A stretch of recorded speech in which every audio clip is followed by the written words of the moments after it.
the man who spent 40 years in prison for a crime he didn't commit. One accusation to change a man's life forever. In June of that year, a horrific crime shook the small town. A 23-year-old white woman had been assaulted and left for dead in a park not far from where Richard lived. The attack was brutal, and the community wanted justice, fast. Within days, police picked up Richard. Why?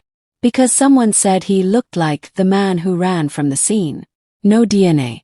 No fingerprints. Just one vague description and a town desperate for someone to blame. Richard was arrested, questioned for hours, and denied access to a lawyer during much of the interrogation. The confession the police presented was signed, but Richard insisted he never wrote or said any of the words on that paper. He said he was coerced, threatened, even beaten. But none of that mattered in court. We, the jury, find the defendant, Richard Carter, guilty. Narrator. Just like that, he was sentenced to life in prison. No real evidence. No DNA. No credible witness. Just the color of his skin. And the need to quiet a town in uproar. Richard was shipped off to Parchman Farm, one of the most notorious prisons in the South.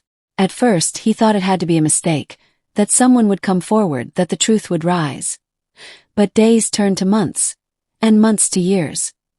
Prison is a place where time doesn't move like it does on the outside. For Richard, every day was a battle, not just for survival but for his sanity.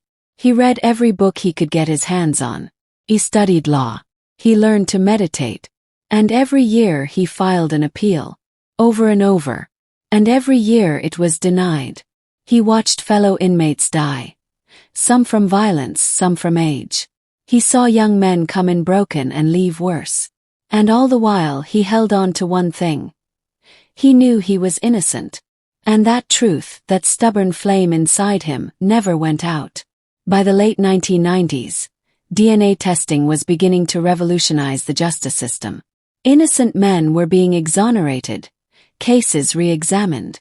Richard filed again, this time requesting that evidence from the crime scene be tested.